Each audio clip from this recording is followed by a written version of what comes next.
अस्सलाम वालेकुम नाज़रीन, मेहरान टीवी में भली कार मां हां मुबशिर सोलंकी। सबका पहले एक नजर हेडलाइन थे। वज़ीर आज़म शहबाज शरीफ ऐं फील्ड मार्शल सैयद आसिम मुनीर जी कोशिशुनि रंग लाथो।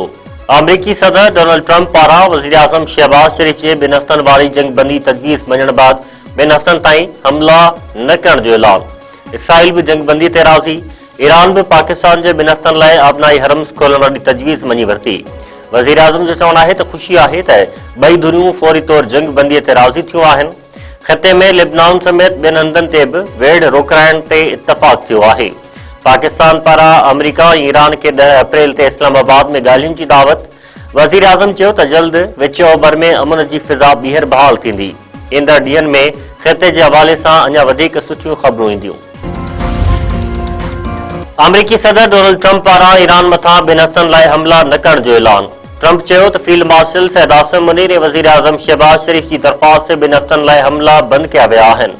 अमरीकी सदर चयो त बमबारी रोके छॾी आहे। उमीद आहे त आबनाई हरम्स खे जल्द ई महफ़ूज़ खोलियो वेंदो। सदर ट्रंप पारां ईरान पारां मिलियल 10 नुकाती तजवीज़ जाइज़ करार। ईरान पारां 2 हफ़्तनि लाइ आबनाई हरम्स खोलण जो ऐलान। ईरानी परॾेही वज़ीर अब्बास इराक़ची चयो त अमन कोशिशुनि लाइ पाकिस्तान जा शुक्रगुज़ार आहियूं। पाकिस्तान ज़रिए मिलियल अमरीकी 15 नुकाती तजवीज़ूं क़बूल कयूं आहिनि ऐं अमरीका बि ईरान जूं तजवीज़ूं मञी वरितियूं आहिनि। अमरीका हमला रोकींदो त असां बि दिफ़ाई कार्रवायूं न कंदासीं।